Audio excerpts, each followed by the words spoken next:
semaine-ci, je vais te livrer une petite vidéo pour te faire réfléchir à la manière dont tu peux éventuellement gérer, ou tu devrais, je dirais même presque idéalement, gérer les crises de colère chez tes enfants. Bonjour, mon nom est Sophie Stevens-Lemaigre de Oser Partager.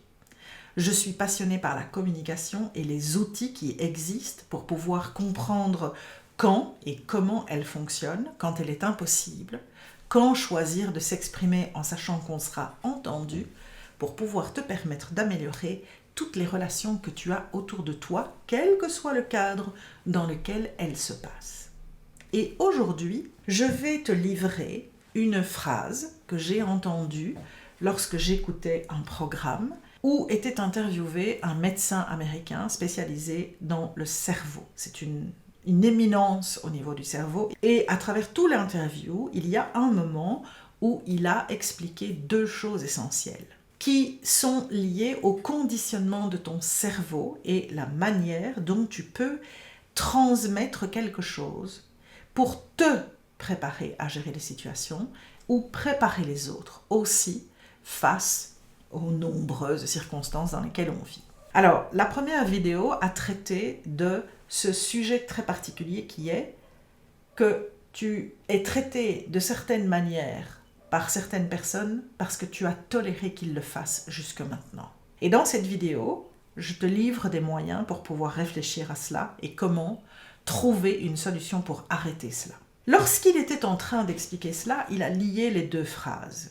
Et je vais te les lire toutes les deux, parce qu'elles sont quelque part liées dans le sens que la phrase de base, c'est une phrase plus généraliste qui s'adresse à toute personne, quel que soit leur âge. Et il a fait une phrase dans son interview concernant la manière d'éduquer les enfants. Alors, on est bien d'accord que c'est un spécialiste en cerveau, qu'il a lui-même fait énormément de recherches au niveau de l'éducation et du développement du cerveau des enfants et qu'il dit de façon très claire qu'un enfant a besoin d'avoir des limites, que ces limites soient exprimées clairement pour qu'il ait des points de repère en sachant exactement ce qui est toléré, ce qui ne l'est pas. Donc nous ne sommes pas face à quelqu'un qui va protéger son enfant outrancièrement et qui va le laisser faire n'importe quoi. Au contraire. Il explique aussi qu'il considère qu'un des défauts les plus graves de l'éducation de beaucoup de parents aujourd'hui, c'est de passer leur temps à faire les choses à la place de leur enfant. Parce qu'en fait, à force de faire ça, ils ne permettent pas à leurs enfants de se responsabiliser et surtout de se rendre compte de leur capacité d'évolution. Ils en font des enfants dépendants qui finissent par ne pas être capables de se débrouiller tout seuls lorsqu'ils grandissent et qui sont face à des situations qu'ils doivent pouvoir gérer. Donc, il faut être bien clair, c'est un homme que je respecte parce qu'il a la même approche éducationnelle que celle que j'ai donnée à mes enfants. Mettre un cadre, poser des limites, autoriser des responsabilisations et des libertés, mais il faut progresser avec l'enfant, avec son âge, et il faut mettre des limites sur certaines choses. Maintenant, je vais te lire les deux phrases et puis je vais t'expliquer la deuxième. Nous apprenons aux gens la manière dont ils peuvent nous traiter par ce que nous tolérons qu'ils fassent. Et il dit ensuite, nous enseignons à nos enfants à avoir des comportements capricieux en choisissant les comportements auxquels nous faisons attention. Je m'explique. Le docteur en question, c'est le docteur Daniel Amen. Si jamais un jour tu veux faire des recherches, c'est un Américain, c'est un homme qui a énormément de recul, de richesse. Et c'est un médecin qui est là pour analyser comment ton cerveau fonctionne. Il fait en fait des scans du cerveau. Et suivant les différentes fonctions de ton cerveau, il va te dire comment pouvoir améliorer certaines choses. Il travaille beaucoup tout ce qui est le type de vie que tu as. Il insiste vraiment beaucoup sur toute la consommation de tous ces junk food qui sont absolument abominables pour le cerveau, les excès de consommation d'alcool, l'alcool en général de toute façon, tout ce qui est drogue, etc. Et il dans l'interview en question qui était fait chez Steve Bartlett, A Diary of a CEO, c'est un des interviews du mois de janvier, il insistait sur le fait que des enfants en très bas âge sont confrontés à des images qu'ils ne maîtrisent pas, qu'ils ne comprennent pas, d'agressivité, de sexe, etc. Et qu'il dit qu'il voit sur le cerveau que cela a des impacts parce que ça provoque des traumatismes et qui vont perturber le fonctionnement du cerveau. Donc, voilà, si tu as envie d'en savoir plus, n'hésite pas à chercher le docteur Daniel Amen, A-M-E-N. Revenons maintenant sur cette fameuse phrase. La première chose qu'il a dit dans son interview, c'est « Chez nous », et je crois qu'il a eu 5 ou 6 enfants, les crises capricieuses sont interdites. Les enfants sont prévenus à l'avance, et dans l'éducation, ils leur ont dit « Ce ne sera jamais grâce à cela que tu obtiendras quelque chose ». Une crise capricieuse, c'est un non définitif, d'office. Et il n'y aura jamais de « je vais éventuellement plier », non. Mais il faut être très consistant. Il dit d'abord, il faut l'expliquer aux enfants, il faut leur mettre un cadre clair, il faut leur expliquer pourquoi ça ne sert à rien, quel que soit l'endroit où ils vont faire leur crise. Il faut leur expliquer que d'office, s'ils font une crise de caprice quelconque, c'est un non, mais surtout, il insiste en disant « et le parent prendra le temps de réfléchir à la conséquence de cette crise et de la problématique qu'elle aura éventuellement provoquée ». Ce qui signifie que l'enfant va avoir une réprimande, une conséquence, parce qu'il aura décidé de se comporter de façon inacceptable. Pourquoi est-ce qu'il y a tellement d'enfants qui tombent dans cette mécanique ? Eh bien, simplement, et c'est vraiment quelque chose qui va t'obliger à réfléchir à la manière dont tu gères ton temps avec tes enfants, parce que c'est seulement à ce moment-là, quand l'enfant est en train de hurler, d'être abominable, grossier, agressif, que le parent fait enfin attention à lui. Et quand il dit dans sa phrase « en choisissant les comportements auxquels nous faisons attention », c'est que au lieu de valoriser l'enfant lorsqu'il a un comportement positif, nous avons de l'attention à son égard lorsqu'il se comporte mal. Mais lorsqu'il a un comportement exemplaire, lorsqu'il fait un effort, lorsqu'il réussit quelque chose, lorsqu'il fait quelque chose, c'est-à-dire rien, c'est-à-dire qu'il est calme, il joue seul dans sa chambre ou il est à côté de toi, mais il est super cool, il ne te dérange pas, il te permet de te concentrer parce que tu dois absolument terminer un truc en télétravail, il n'y a jamais ou trop peu de temps que tu passes avec lui, avec elle, pour la remercier, pour valoriser cet effort que l'enfant a fait. Mais par contre, tu vas te focaliser quand l'enfant fait une erreur, quand l'enfant tombe dans un travers. Or, je te promets que si tu fais l'effort d'inverser ce mécanisme, d'apprendre à conscientiser l'enfant en le valorisant lorsqu'il fait quelque chose de bien, lorsqu'il a un comportement idéal ou un comportement qui correspond à ce que tu lui as demandé, l'enfant se sentira valorisé. Et c'est la plus belle chose que tu puisses lui offrir, c'est de reconnaître quand il fait quelque chose de bien.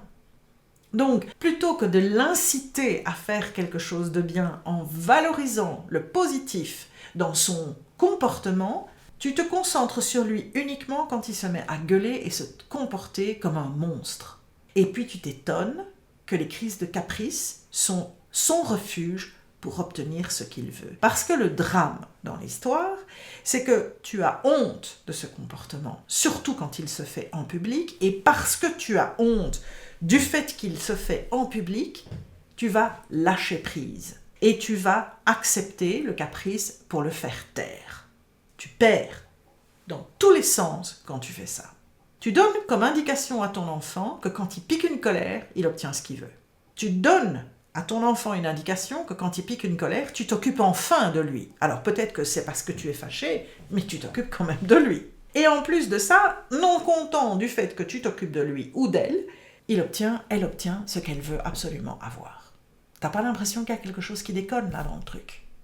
Quand on ne se pose pas la question, on ne peut pas changer ce comportement.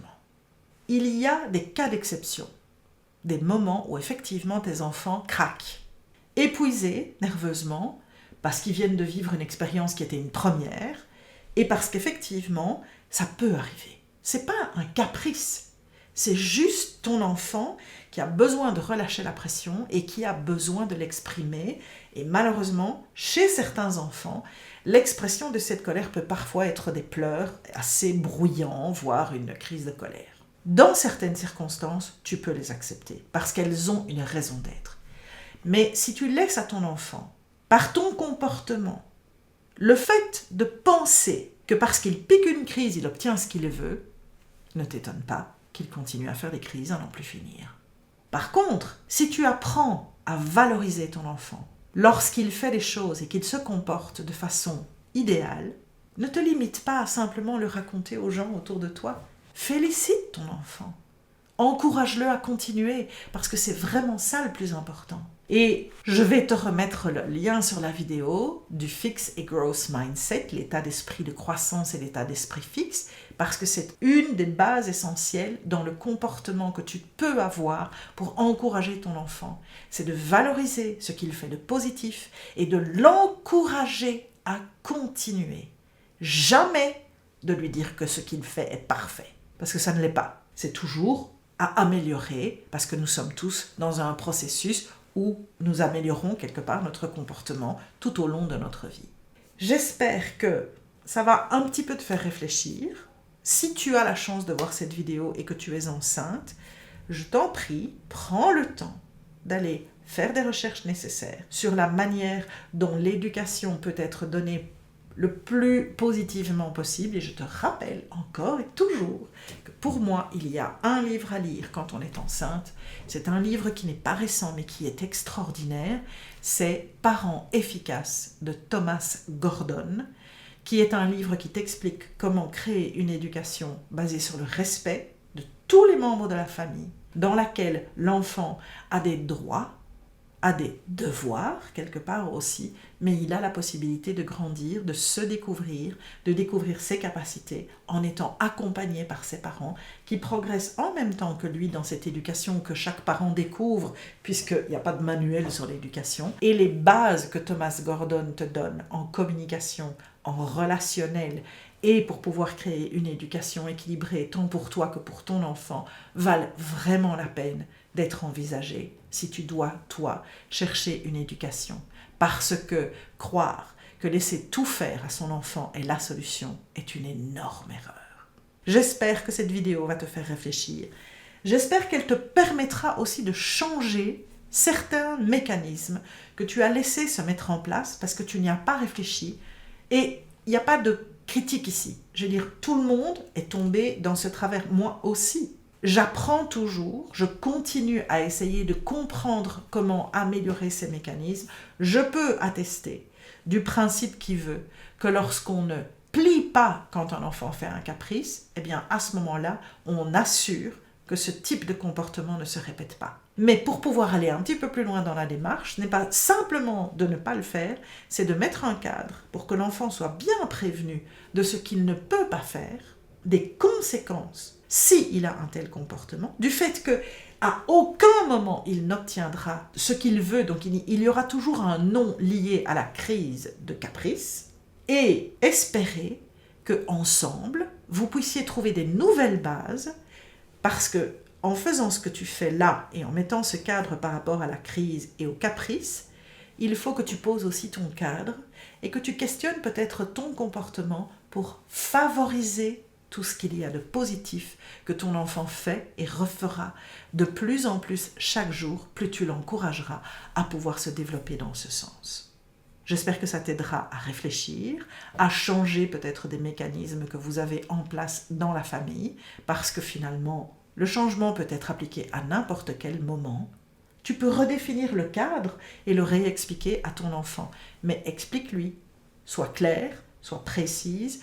Assure-toi que tous les éléments sont bien compris par l'enfant, quel que soit son âge, de manière à ce que vous puissiez avancer ensemble. Bonne réflexion, bon recadrage éventuellement, et à la semaine prochaine. Salut!